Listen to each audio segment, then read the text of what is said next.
Hi, this is Emily. Welcome to our Week 5 check-in session. Today's session will focus on dairy foods. In today's presentation, we're going to talk about the dairy group and why it's an important source of nutrients. We'll talk about how to make healthy dairy choices and discuss which foods are made with milk that fall outside of this group. We'll also talk briefly about sugary drinks and wrap up with questions and a time for open discussion. Why is the dairy group an important part of healthy eating? The first reason probably won't surprise you. Dairy foods are high in calcium. Calcium is, of course, a key part of bones and teeth, but also needed for other essential functions in the body, such as muscle contractions. Many dairy foods are also a valuable source of potassium, vitamin D, and protein. Eating a diet rich in potassium, a mineral that many Americans are lacking in their diets, is linked to healthy blood pressure. Vitamin D, also known as the sunshine vitamin, is needed to help the body absorb calcium. You may get some from exposure to sunlight, but fortified dairy products such as milk and some yogurts are among the best dietary sources. Dairy foods, including milk, yogurt, and cheese, are also good sources of high-quality protein. Dairy foods are linked to improved bone health and may help reduce the risk of osteoporosis. And according to some studies, they are also associated with a reduced risk of cardiovascular disease and type 2 diabetes. Servings of dairy foods are measured in cups.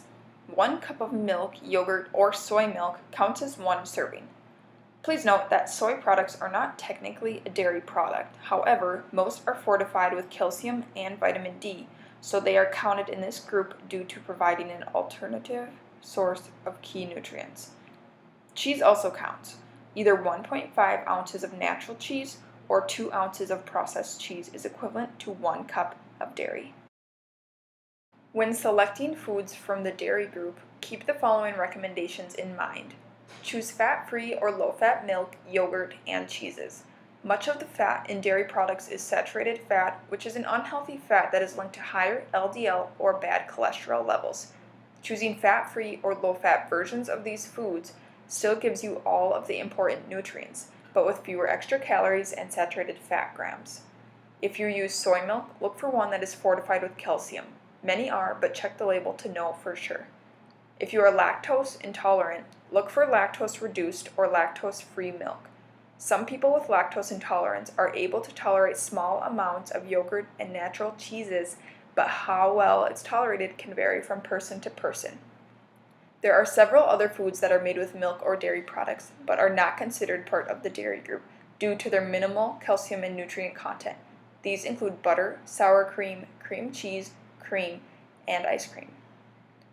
Now let's take a moment to talk briefly about added sugars and sugary drinks.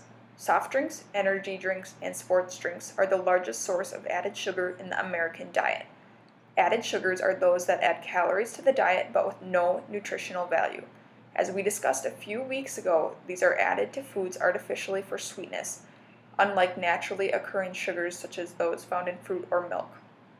The empty calories in added sugars may contribute to weight gain and obesity.